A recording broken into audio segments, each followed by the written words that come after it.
Welcome, dreamers. Ready to relax and unwind? Get comfy and let our soft night tales take you to magical places. Enjoy.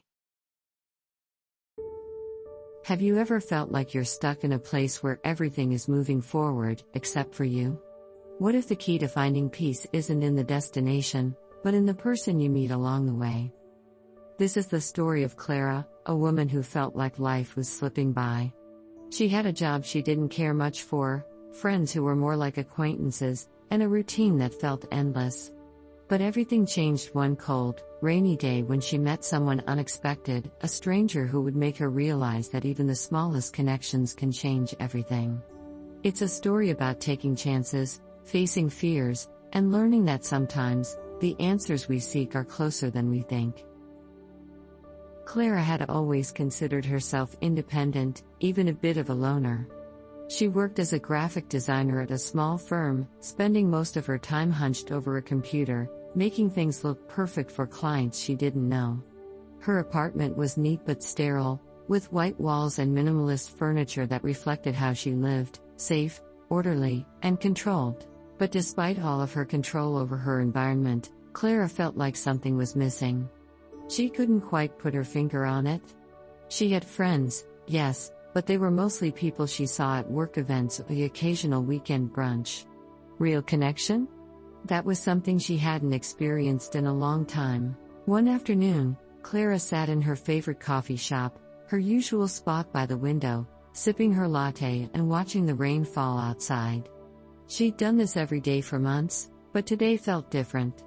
She felt an inexplicable restlessness gnawing at her, like she was waiting for something but had no idea what. As she stared out at the gray sky, she noticed a man sitting at the table across from hers.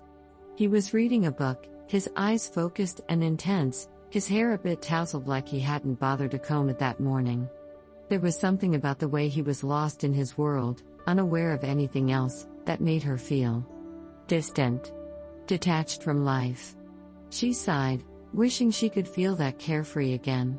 Little did Clara know, this man was about to shake up her world.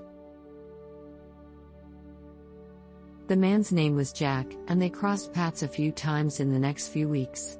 It wasn't anything dramatic at first, just quick glances and polite smiles. But one day, Clara found herself sitting at the same table by the window again, this time with her notebook in hand, trying to brainstorm some new project ideas for her job. The coffee shop was unusually busy, so when she looked up, she realized Jack had taken the seat next to hers, looking slightly apologetic. "Mind if I sit here?" he asked, gesturing to the empty chair. Clara hesitated for a second. She wasn't the type to just chat with strangers, but something about him seemed different. He wasn't rushing, he wasn't on his phone, he wasn't pretending to be anywhere else. He seemed present. "Sure," Clara said, a little surprised by how easily the words came out. Jack smiled, settling in without much fanfare. He didn't try to start a conversation right away, and Clara appreciated that.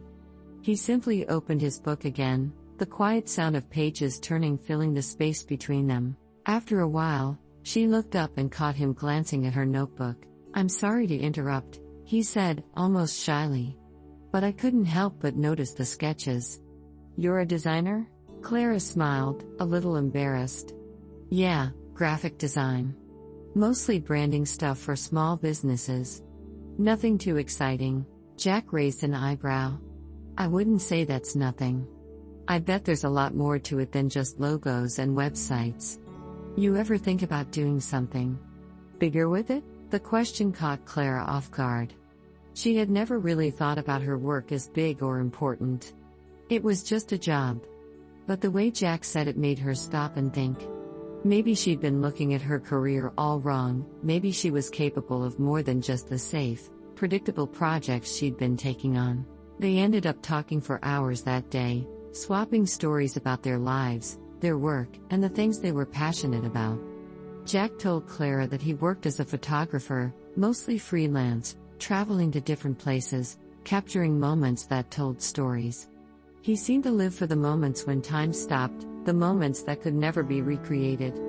It was clear to Clara that he saw the world in a way she hadn't thought about in a long time, through the lens of possibility, of opportunity, of beauty.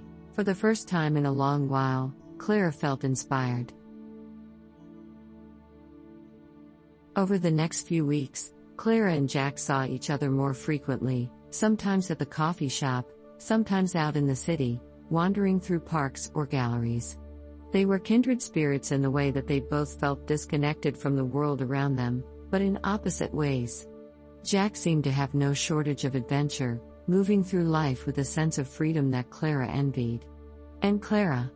Well, Clara was the quiet observer, the one who noticed everything but didn't always know how to engage. One afternoon, Jack invited her to come with him on a shoot he had planned. "I want to show you something," he said, his voice excited. "I think you'll get it." Clara wasn't sure what to expect, but she agreed. They drove out of the city, winding through country roads, until they reached a small town nestled in the hills. It was picturesque, old houses, winding streets, and fields that stretched for miles, all bathed in the golden light of late afternoon. Jack set up his camera and began snapping pictures of the town, but this time, he wasn't just capturing buildings or landscapes. He was focused on the people, the old woman sitting on a porch, the young couple walking hand in hand, the children playing in the street. There was a quiet beauty in the way he framed the shots, as though he was showing Clara something she'd been blind to for years, the beauty of everyday life. As the sun started to set, Jack turned to her and said, "You see it, don't you? How every moment, no matter how small, is worth capturing. It's all there, just waiting for us to notice it." Clara stood there for a long time, taking in what he'd said. She had spent so much of her life trying to be perfect, to control every detail, that she'd forgotten to appreciate the moments that simply were. She'd never taken the time to look around and see what was happening around her, to feel the world as it was, rather than how she wanted it to be. The key moment came when she realized that the connection she'd been craving wasn't just about finding someone to fill the gaps in her life. It was about reconnecting with life itself. And in doing that, she began to see beauty in the smallest things, the way the light hit the rooftops at sunset, the sound of laughter in the distance, the warmth of a shared silence. After that day, Clara started to change. She didn't suddenly become a different person, but she started to notice the little things that had always been there. She began to take more chances, to step outside of her comfort zone and see the world through Jack's lens, one where every moment was an opportunity to experience something new. She didn't rush to make any big decisions about her life or career, but she started to take on projects that excited her, to create things that felt meaningful, not just profitable. And most importantly, she learned to be present.